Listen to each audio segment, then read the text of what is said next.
चलिए आगे बढ़िए।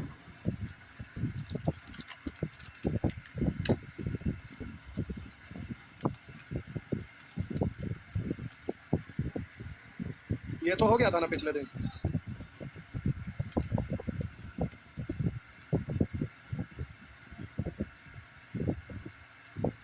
बोलेंगे 21 से 25, बोलेंगे 26 से 30। आइए प्रश्न संख्या बार डायग्राम 1 से लेकर 5 तक। 1 से 5 करा। एक वर्ष के दौरान विभिन्न कंपनियों की आय और व्यय, जैसे उसको बनाए थे उसी तरह से यह भी बन जाएगा। करा एक वर्ष के दौरान विभिन्न प्रकार, करा एक वर्ष के दौरान विभिन्न कंपनियों की आय और व्यय। आय और व्यय दिया हुआ है तो आय में से व्यय घटाते हैं, लाभ निकलता है। रेड वाला आय का है और ये ब्लैक एंड व्हाइट वाला व्यय का है। ये आपका वर्टिकल, ये जो स्केल है इस पर वर्टिकल वाला पर रुपया करोड़ में, और ये हॉरिजॉन्टल जो स्केल है उस पर कंपनी का नाम दिया हुआ है, सॉरी आय और व्यय दिया हुआ है कंपनी का। कंपनी ए का आय है 3.5 करोड़ और कंपनी ए का व्यय है लगभग 2.5 है दोनों के बीच में, यानी 2 लगभग मानिए ना जो भी है। आगे हाँ ठीक है। अब हम बोले प्यारे क्वेश्चन का आंसर देना है, जल्दी से आपका प्रश्न का आंसर देना है। तो आइए प्रश्न का आंसर देना है, क्वेश्चन निकालिए और आंसर दीजिए। कह रहा है सभी कंपनियों द्वारा मिलकर अर्जित औसत आय कितनी है। सभी कंपनियों द्वारा, करा सभी कंपनियों द्वारा मिलकर अर्जित औसत आय कितनी है। सभी कंपनियों द्वारा मिलकर अर्जित औसत आय कितनी है। तो सभी कंपनी का औसत आय कह रहा है, तो आप एवरेज कुछ मान लीजिए तो उसके बाद कैलकुलेट करिए। इससे ज़्यादा है और कुछ कम है तो 2 को कम, इस तो मान लेते हैं 3.5। 3.5 से अगर ज़्यादा और कम करेंगे तो कैलकुलेट करने में भार पड़ेगा, और ये दशमलव में थोड़ा ज़्यादा टसल हो जाएगा, इसलिए आप कुछ पूरे पूरे मान लीजिए। देखिए ना, रुकिए ना, हम हड़बड़ा क्यों रहे। हम बोले अगर यहाँ लेते हैं तो 1 नीचे है, और अगर ये लेते हैं तो इससे 2 ऊपर है 2 नीचे, तो 3.5 भी ले सकते हैं। लेकिन 3.5 से कैलकुलेट करेंगे ऊपर नीचे तो कैलकुलेट करने में वो दशमलव में ही आएगा, और दशमलव में है तो कैलकुलेट करने में भार पड़ेगा, इसलिए यहाँ छोटा है, जल्दी से जोड़ लीजिए। ये है 3.5, आई आपका हो जाएगा तो 3.5 करोड़ है ना, तो 3.5 करोड़, सॉरी 3 करोड़ और 3.5 करोड़ के बीच में लगभग आ रहा है, यानी 3 करोड़ 25 लाख, यानी 3.25 ये है। और ये आपका तो 2.5 है, ये आपका 3.5 है, और ये आपका 4.25 ये ना, और ये आपका हो जाएगा तो 3.75, इतने का ना औसत निकालना है। अब आप सोचिए कि अगर एक को मानेंगे तो उससे कम ज़्यादा करें में औसत चैप्टर में कैलकुलेशन पढ़े थे, उससे प्यारे भार पड़ेगा, इसलिए इसको जोड़ लेने में ही ज़्यादा फायदा है। तो फायदा अगर आप करेंगे तो 3 3 6 2 8 4 12 3 15 करोड़। अभी रुकिए, 15 करोड़ और बोलिएगा, ये आपका हो गया 15, और ये 50 लाख मिलकर 16। अब हम बोलेंगे 25 25 50 और 75, यानी 1 करोड़ 25, यानी 17.25 करोड़। आप बोलिए काय गो के लिए, 5 गो के लिए। 5 से भाग दे दीजिएगा तो प्यारे 5 दिया 15, 2 बचा 5 चौ 20, 2 बचा 5 5 25, 2 अंक के 5 दशमलव, यानी दशमलव इतना करोड़ आया ना। लेकिन आपसे 1 करोड़ है, इसका मतलब 3 करोड़ 45 लाख। 3 करोड़ अगर आपको कास्ट है तो प्यारे करोड़ को रुपया में बदलिएगा तो लाख, बोलिए कैसे गुना। करोड़ है, करोड़ को अगर रुपया में बदलिएगा तो आपका 3.45 तो किसमें है, आंसर हो गया डी। नेक्स्ट अगला प्रश्न, कंपनी सी द्वारा किया गया व्यय कंपनी बी द्वारा किए गए व्यय का लगभग कितना प्रतिशत है। बी द्वारा व्यय किए गए का कितना परसेंट, छापिए ना, हम कहाँ पक्का है। तो कह रहा है ना बी वाला नीचे, तो बी वाला आपका 3.5 करोड़ है, और कह रहा है कंपनी सी द्वारा किया गया व्यय कंपनी बी द्वारा किया गया व्यय का कितना परसेंट है। तो सी वाला व्यय कितना है, 2, प्रतिशत में बदलेंगे तो 100 से गुना।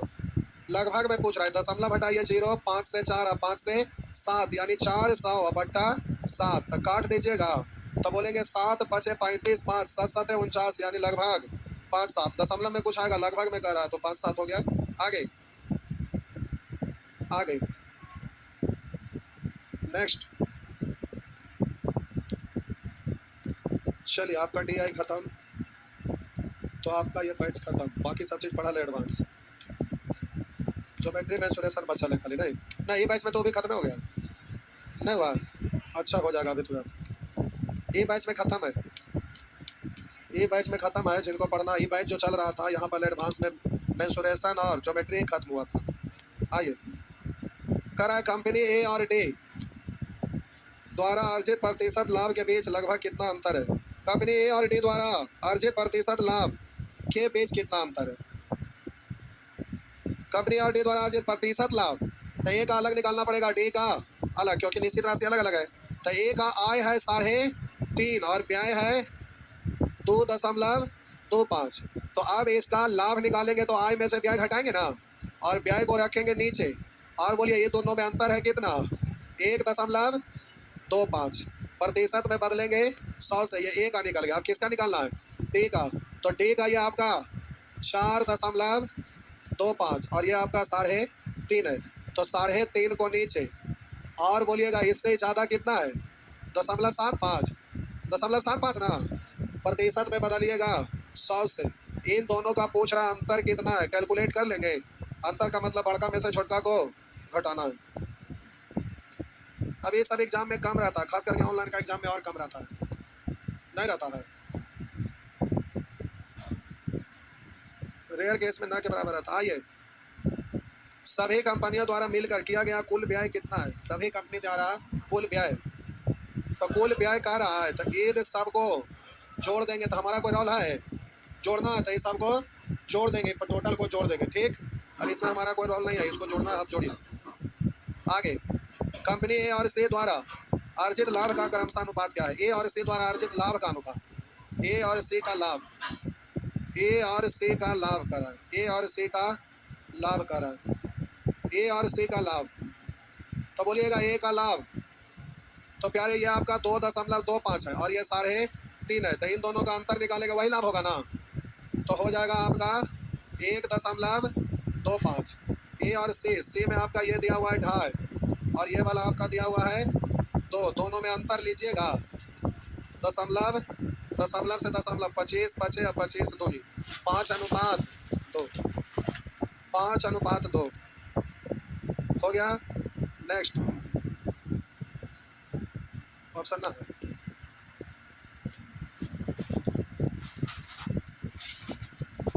है, ठीक, अच्छा ठीक है, इनमें से हो गया ना।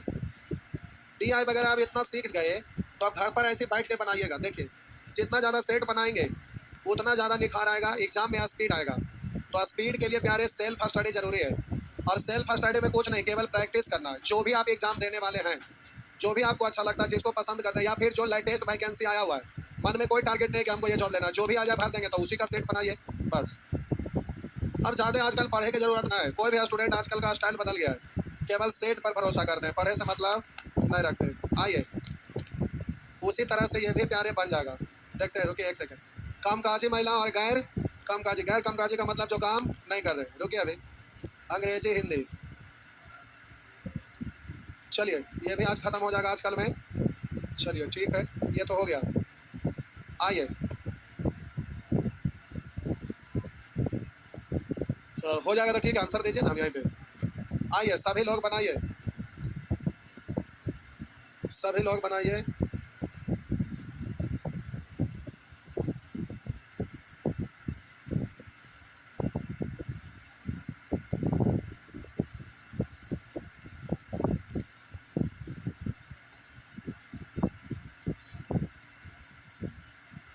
पहला प्रश्न का आंसर दीजिए, कितना, 7 क्या कहा था। कर 1999 में कामकाजी महिला और गैर कामकाजी महिला का अनुपात, तो 1999 में कामकाजी और गैर कामकाजी का अनुपात 7:6। अगला प्रश्न का आंसर बोलिए। कह रहा ना कि इस वर्ष कामकाजी और गैर कामकाजी महिलाओं के बीच अंतर सर्वाधिक है। अंतर, तो इसमें कोई दिक्कत ना है, ये कम में अंतर है, ये कम है, ये और ये दोनों बराबर है, ई वाला सबसे ज्यादा, तो आंसर हो गया। तो आइए, अगला का आंसर बोलिए, अगला का आंसर बोलिए।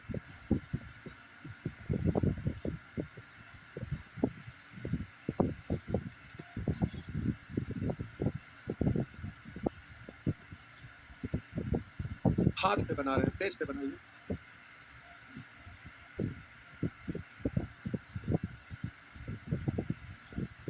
नहीं हो रहा है, कोई बात नहीं, भगवान हो जाएगा।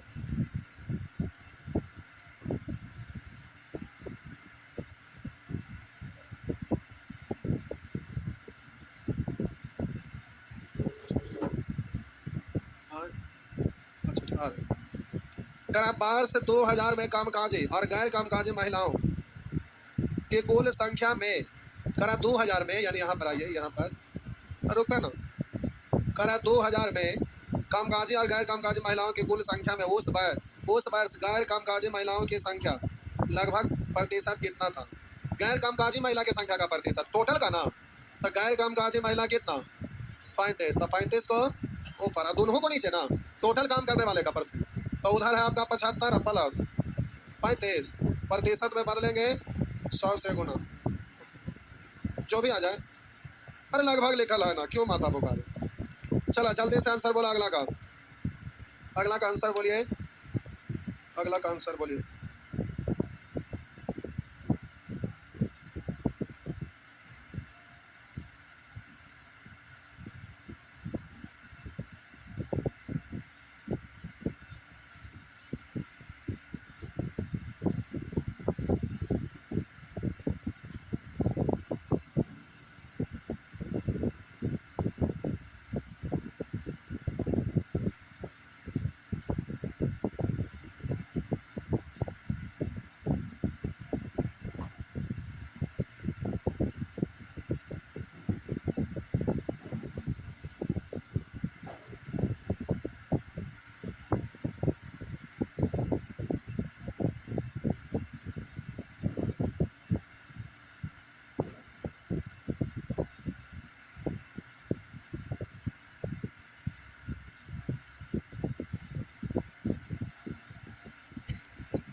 कितना?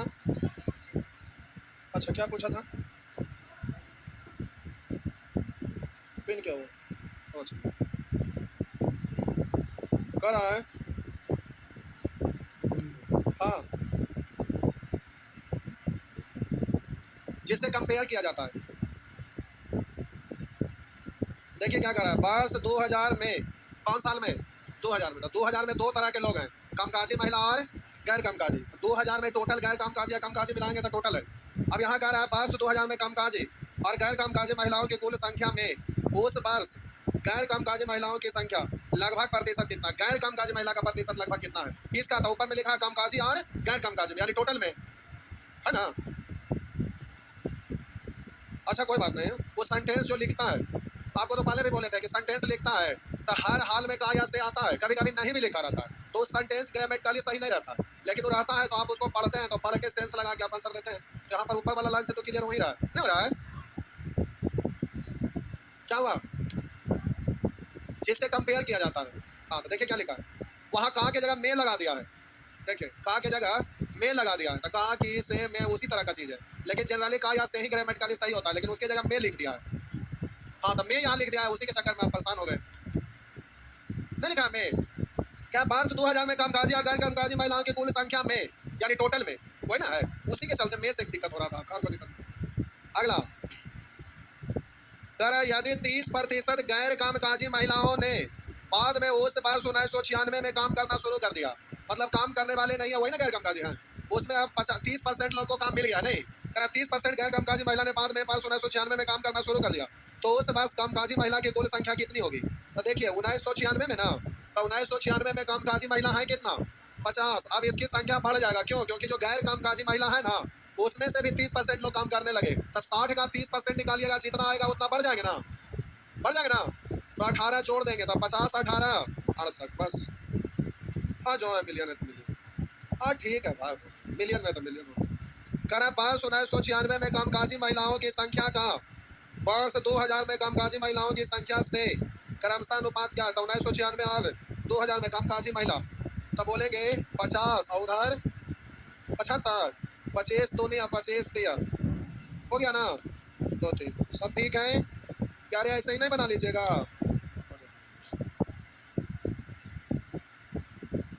हो गया ना। बाप रे बाप, वैकेंसी का खजाना है, जीडी 84,000, फिर आरपीएफ।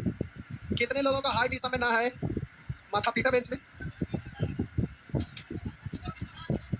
नहीं, आवा ना रास्ते से पकड़ के खींच के रोज थोड़ा थोड़ा बढ़ेंगे। नहीं नहीं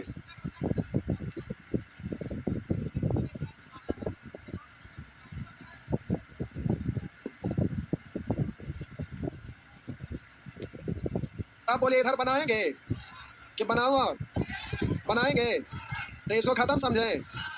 अब आगे बताइए क्या किया जाए, पहले इसको बना के आया जाए। ठीक है, जाइए, तो अगले क्लास में हम लोग सीखेंगे टेबुलेशन।